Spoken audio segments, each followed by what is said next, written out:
شروع اللہ کا نام لے کر جو بڑا مہربان نہایت رحم والا ہے۔ یاسین، حکمت بھرے قرآن کی قسم، تم یقیناً پیغمبروں میں سے ہو، بالکل سیدھے راستے پر۔ یہ قرآن اس ذات کی طرف سے اتارا جا رہا ہے جس کا اقتدار بھی کامل ہے، جس کی رحمت بھی کامل، تاکہ تم ان لوگوں کو خبردار کرو جن کے باپ داداؤں کو پہلے خبردار نہیں کیا گیا تھا، اس لیے وہ غفلت میں پڑے ہوئے ہیں۔ حقیقت یہ ہے کہ ان میں سے اکثر لوگوں کے بارے میں بات پوری ہو چکی ہے، اس لیے وہ ایمان نہیں لاتے۔ ہم نے ان کے گلوں میں توق ڈال رکھے ہیں جو ٹھوڑیوں تک پہنچے ہوئے ہیں، اور اس وجہ سے ان کے سر اوپر کو اٹھے رہ گئے ہیں، اور ہم نے ایک آڑ ان کے آگے کھڑی کر دی ہے اور ایک آڑ ان کے پیچھے کھڑی کر دی ہے، اور اس طرح انہیں ہر طرف سے ڈھانک لیا ہے، جس کے نتیجے میں انہیں کچھ سجائی نہیں دیتا۔ اور ان کے لیے دونوں باتیں برابر ہیں، چاہے تم انہیں خبردار کرو یا خبردار نہ کرو، وہ ایمان نہیں لائیں گے۔ تم تو صرف ایسے شخص کو خبردار کر سکتے ہو جو نصیحت پر چلے اور خدا رحمان کو دیکھے بغیر اس سے ڈرے۔ چنانچہ ایسے شخص کو تم مغفرت اور باعزت اجر کی خوشخبری سنا دو۔ یقیناً ہم ہی مردوں کو زندہ کریں گے، اور جو کچھ عمل انہوں نے آگے بھیجے ہیں ہم ان کو بھی لکھتے جاتے ہیں، اور ان کے کاموں کے جو اثرات ہیں ان کو بھی، اور ہم نے ایک واضح کتاب میں ہر چیز کا پورا احاطہ کر رکھا ہے۔ اور اے پیغمبر، تم ان کے سامنے ایک بستی والوں کی مثال پیش کرو جب ان کے پاس رسول آئے تھے۔ جب ہم نے ان کے پاس شروع میں 2 رسول بھیجے تو انہوں نے دونوں کو جھٹلا دیا، پھر ہم نے ایک تیسرے کے ذریعے ان کی تائید کی، اور ان سب نے کہا کہ یقیناً جانو ہمیں تمہارے پاس رسول بنا کر بھیجا گیا ہے۔ انہوں نے کہا تمہاری حقیقت اس کے سوا کچھ بھی نہیں ہے کہ تم ہم جیسے ہی آدمی ہو، اور خدا رحمان نے کوئی چیز نازل نہیں کی ہے، اور تم سراسر جھوٹ بول رہے ہو۔ ان رسولوں نے کہا ہمارا پروردگار خوب جانتا ہے کہ ہمیں واقعی تمہارے پاس رسول بنا کر بھیجا گیا ہے، اور ہماری ذمہ داری اس سے زیادہ نہیں ہے کہ صاف صاف پیغام پہنچا دے۔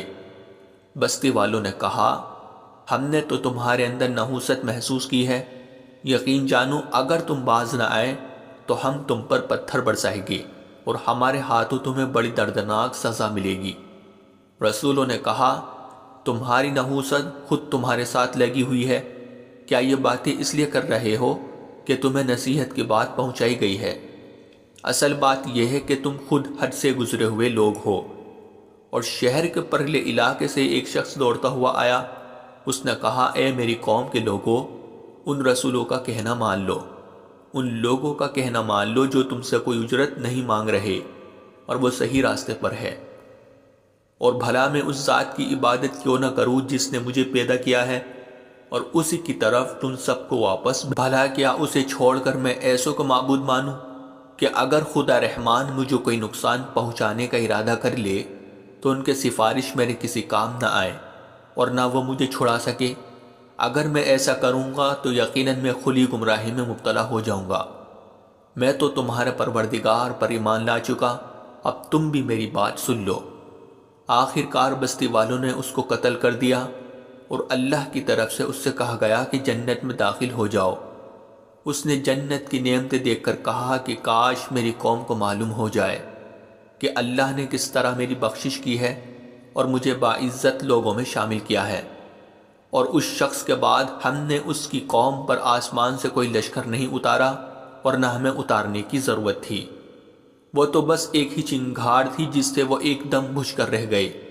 افسوس ہے ایسے بندوں کے حال پر، ان کے پاس کوئی رسول ایسا نہیں آیا جس کا وہ مذاق نہ اڑاتے رہے ہو۔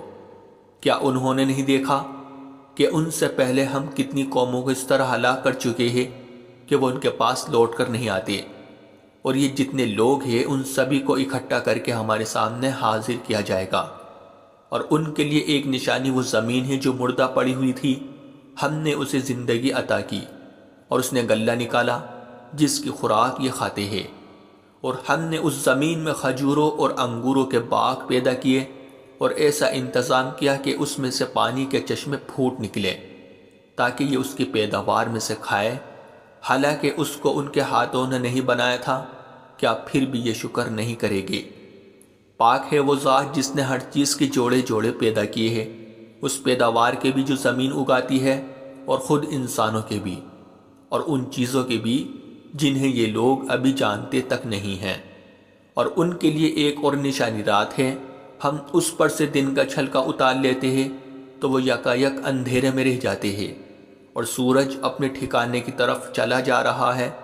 یہ سب اس ذات کا مقرر کیا ہوا نظام ہے جس کا اقتدار بھی کامل ہے، جس کا علم بھی کامل، اور چاند ہے کہ ہم نے اس کی منزل ناپ تول کر مقرر کر دی ہے، یہاں تک کہ وہ جب ان منزلوں کے دورے سے لوٹ کر آتا ہے تو کھجور کی پرانی ٹہنی کی طرح پتلا ہو کر رہ جاتا ہے۔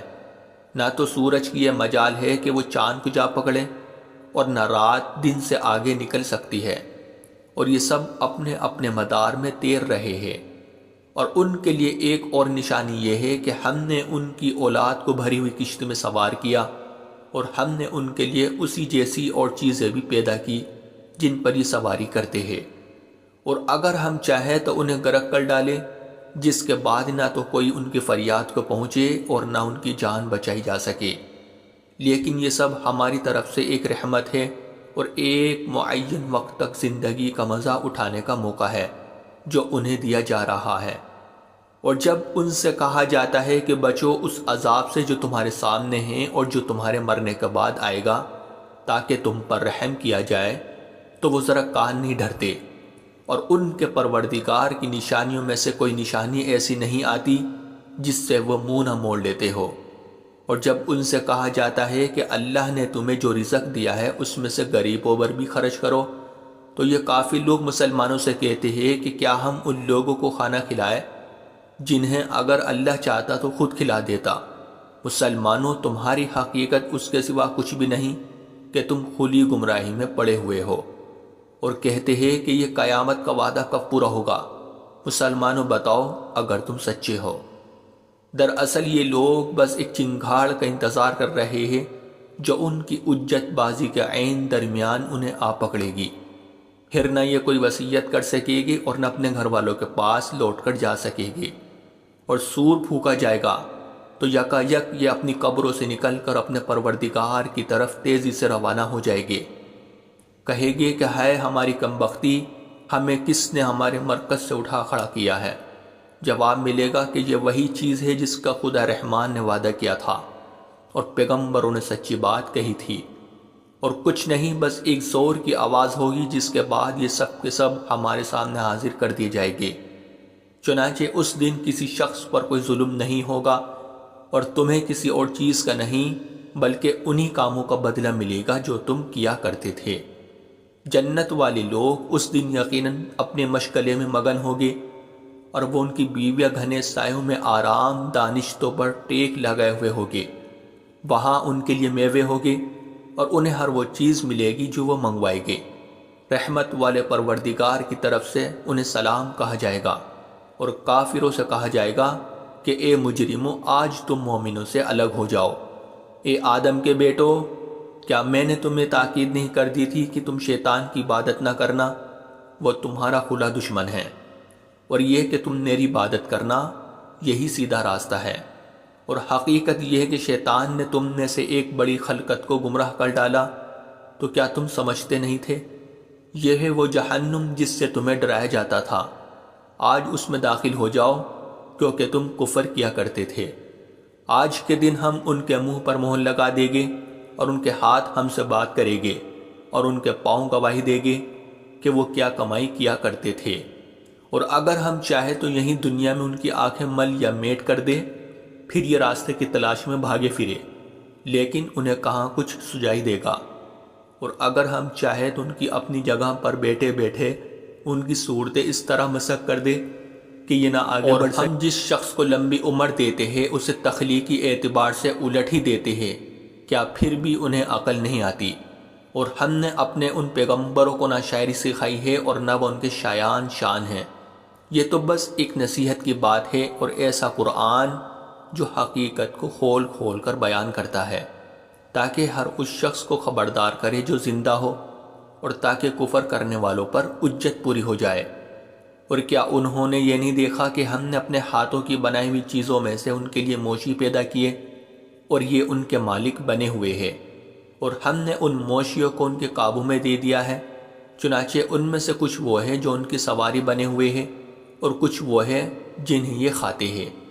نیز ان کو ان موشیوں سے اور بھی فائدہ حاصل ہوتے ہیں اور پینے کی چیزیں ملتی ہیں، کیا پھر بھی یہ شکر نہیں بجا لائے گے؟ اور انہوں نے اللہ کو چھوڑ کر اس امید پر دوسرے خدا بنا رکھے ہیں کہ انہیں ان سے مدد ملے، حالانکہ ان میں یہ طاقت ہی نہیں ہے کہ ان کی مدد کر سکے، بلکہ وہ ان کے لیے ایک ایسا مخالف لشکر بنے گے جسے قیامت میں ان کے سامنے حاضر کر لیا جائے گا۔ غرض اے پیغمبر ان کی باتیں تمہیں رنجیدہ نہ کرے، یقین جانو ہمیں سب معلوم ہے کہ کیا کچھ چھپاتے اور کیا کچھ ظاہر کرتے ہیں۔ اور کیا انسان نے یہ نہیں دیکھا کہ ہم نے اسے نطفے سے پیدا کیا تھا، پھر اچانک وہ خلم کھلا جھگڑا کرنے والا بن گیا؟ ہمارے بارے میں تو وہ باتیں بناتا ہے اور خود اپنی پیدائش کو بھلا بیٹا ہے، کہتا ہے کہ ان ہڈیوں کو کون زندگی دے گا جبکہ وہ گل چکی ہوگی؟ کہہ دو کہ ان کو وہی زندگی دے گا جس نے انہیں پہلی بار پیدا کیا تھا، اور وہ پیدا کرنے کا ہر کام جانتا ہے۔ وہی ہے جس نے تمہارے لیے سرسبز درخت سے آگ پیدا کر دی ہے، پھر تم ذرا سی دیر میں اس سے سلگانے کا کام لیتے ہو۔